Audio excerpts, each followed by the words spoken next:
ધોરણ 6 સ્વ અધ્યયન પોથી ભાગ 1 તેમાં ગણિત વિષય જોઈએ. પાના નંબર 15 પરનો મહાવરો જોઈએ. દાખલા નંબર 1, નીચેની સંખ્યાઓના સામાન્ય અવયવ આપો. 4 રકમ આપણને આપી છે અને તેના આપણે સામાન્ય અવયવ શોધવાના છે. પહેલી રકમ આપી છે 12 અને 16. સૌથી પહેલાં આપણે 12ના અવયવ શોધીએ તો 1 ગુણ્યા 12 બરાબર 12. 2 છક 12 થાય, 3 ચોક 12 થાય અને પછી 4 તેરી 12 તો મળી જવાના છે. તો 12ના અવયવો ક્યાં મળ્યા આપણને? 1, 2, 3, 4, 6 અને 12. આ અવયવ આપણને 12ના મળ્યા છે. હવે 16ની વાત કરીએ તો 1 ગુણ્યા 16 16, 2 અઠ્ઠા 16, 3ના ઘડિયામાં 16 નહીં આવે. 4 ગુણ્યા 4 16. 16ના અવયવો આપણને ક્યાં ક્યાં મળ્યા? 1, 2, 4, એક વખત 4 આવી ગયા, બીજી વખત નહીં લેવાના. 8 અને 16. આપણને પ્રશ્ન શું પૂછ્યો છે? સામાન્ય અવયવ શોધો. તેથી લખીએ સામાન્ય અવયવ. સામાન્ય એટલે શું? સામાન્ય એટલે બંનેમાં આવતી સંખ્યા. આપણને એવું કહ્યું છે 12 અને 16 આ બંને રકમમાં સામાન્ય સંખ્યા કઈ આવે છે તે આપણે શોધવાનું છે. 1, 2 પણ બંનેમાં છે, 4. બસ હવે આગળ કોઈ સંખ્યા મળતી નથી. તો સામાન્ય અવયવ ક્યાં મળ્યા? 1, 2 અને 4. બીજી રકમ આપી છે 24. 24ના અવયવ પાડીએ. 1 ગુણ્યા 24 24, 2ના ઘડિયામાં આવે 12 દુ 24, 3ના ઘડિયામાં આવશે 8 તેરી 24, 4ના ઘડિયામાં 4 છક 24, 5ના ઘડિયામાં 24 ન આવે અને 6 સંખ્યા આવી ગઈ છે. તેથી આપણે લખીએ 24ના અવયવો 1, 2, 3, 4, 6, 8, 12, 24.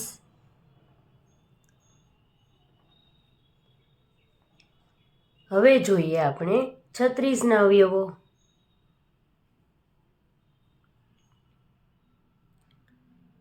1 ગુણ્યા 36 36, 18 દુ 36 થાય,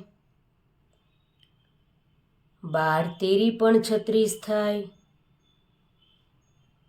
4 નવ્વા પણ 36 થાય, 5ના ઘડિયામાં ન આવે. 6 ગુણ્યા 6 36, 6 રિપીટ થઈ જાય છે. તેથી આપણે 36ના અવયવો લખીએ 1, 2, 3, 4, 6. 1, 2, 3, 4, 6, 9, 12, 18, 36. 9, 12, 18 અને 36. આપણને પૂછ્યું છે સામાન્ય અવયવ શોધો. તો સામાન્ય અવયવ આપણે શોધીએ. 1 લખી નાખીએ. 2 પણ છે તો 2 લખીએ. 3 છે, એવી રીતે 4 પણ છે, 6 પણ છે.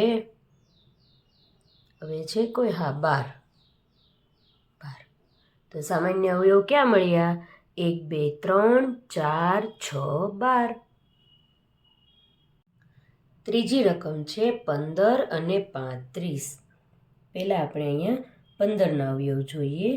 1 ગુણ્યા 15 15, 2ના ઘડિયામાં ન આવે. 3 પંચા 15, 4ના ઘડિયામાં પણ ન આવે. તો 15ના અવયવો ક્યાં ક્યાં મળ્યા? 1, 3, 5 અને 15. બીજી રકમ આપી છે 35 છે. 35 જોઈએ. 1 ગુણ્યા 35, 35. 5 સત્તા પણ 35 થશે. 6ના ઘડિયામાં 35 નહીં આવે, તેથી 35ના અવયવ પાડીએ. 1, 5, 7, 35.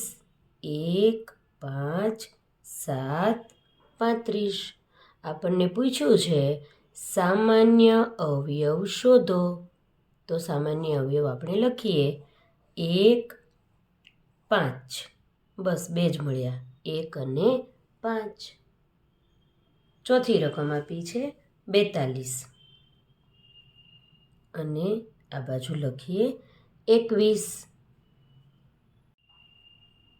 1 ગુણ્યા 42, 42. 2ના ઘડિયામાં ક્યાં આવે? 21 દુ 42 થાય. 3ના ઘડિયામાં 14 દુ 28, 14 તેરી પણ 42 થાય. 4ના ઘડિયામાં ના આવે, 5ના ઘડિયામાં ના આવે, 6ના ઘડિયામાં 6 સત્તા 42, 7 છક 42. હવે આપણને 42ના અવયવ મળી જાય છે. 1, 2, 3, 6. 1, 2, 3, 6. 7, 14, 21, 42. 7, 14, 21 અને 42. હવે 21ના અવયવ પાડીએ. 1 ગુણ્યા 21, 21. 2ના ઘડિયામાં તો ન આવે, 3 સત્તા 21. 4ના ઘડિયામાં ન આવે, 5માં ન આવે, 6માં ન આવે, તેથી 7માં આવે, પણ એ સંખ્યા આવી ગઈ છે. તો 21ના અવયવો મળ્યા 1, 3, 7, 21. 1, 3, 7, 21. હવે આપણે તેનો સામાન્ય અવયવ જોઈએ. સામાન્ય અવયવ 1, 3, 7, 21. 1, 3, 7, 21.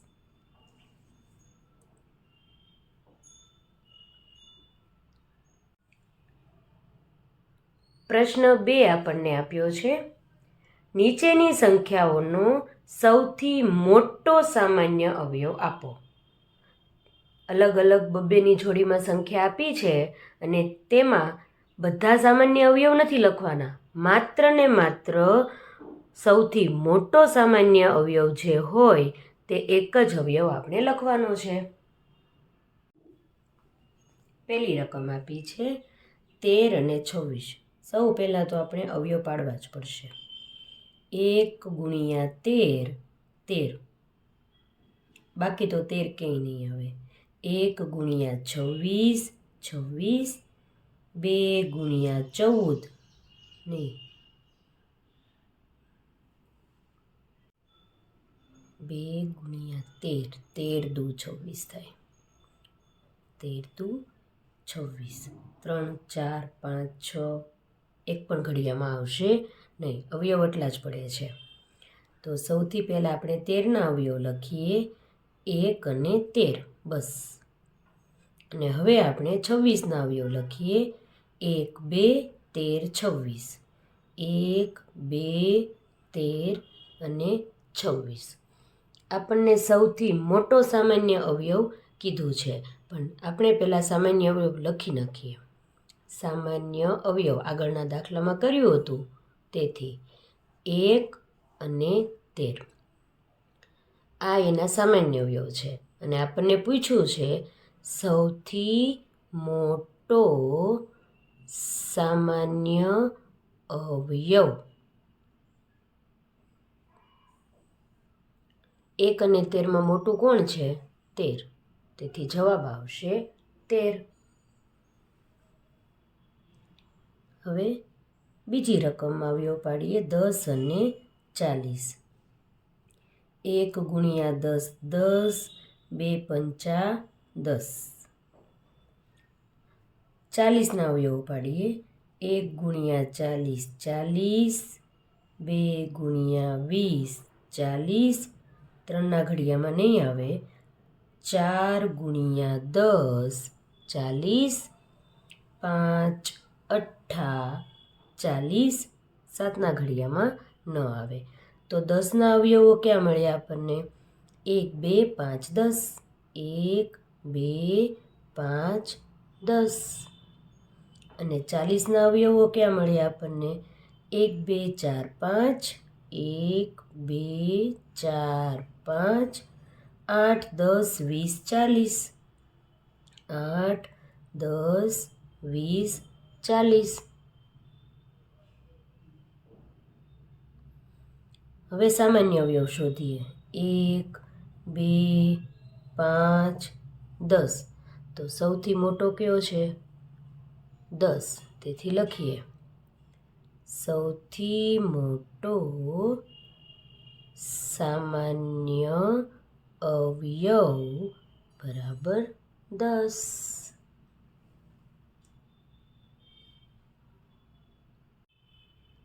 ત્રીજી રકમ આપી છે આપણને 14 અને 28. અવયવ પાડીએ. 1 ગુણ્યા 14 બરાબર 14, 2 સત્તા 14. હવે અવયવ નહીં પડે. 1 ગુણ્યા 28 બરાબર 28, 2 ગુણ્યા 14 14 દુ 28. 3ના ઘડિયામાં 28 ના આવે. 4ના ઘડિયામાં 4 સત્તા 28, 5માં 28 ન આવે, 6માં પણ ન આવે. 7 તો આપણે આવી ગયા છે. હવે અવયવ લખીએ. 14, 1 2 7 14. એવી જ રીતે 28ના અવયવ લખીએ. 1 2 4 7 14 28. સામાન્ય અવયવ છે 1 2 7 અને 14, પણ સૌથી મોટા કોણ છે? 14. તેથી લખીએ સૌથી મોટો સામાન્ય અવયવ બરાબર 14.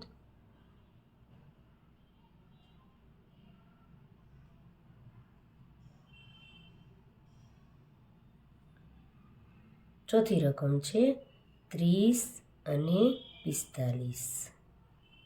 30ના અવયવ પાડીએ.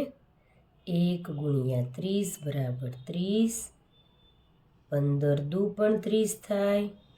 3ના ઘડિયામાં પણ 30 આવે. 3 ગુણ્યા 10 30, 4માં ન આવે. 5 6 30 અને 6 પંચા 30 રિપીટ થઈ જાય છે. 1 ગુણ્યા 45 બરાબર 45, 2ના ઘડિયામાં ના આવે. 3 15 13 45, 4માં ન આવે. 5માં આવશે. 5 9 45, 6માં ન આવે. 7માં નહીં. 8 નહીં. 9 તો આવી ગયા છે. 30ના અવયવ લખીએ. 1 2 3 5 6 10 15 અને 30. 45ના અવયવ લખીએ. 1 3 5 9 15 45. સામાન્ય અવયવ શોધીએ. 1 3 5 15. તો સૌથી મોટા કોણ છે? 15.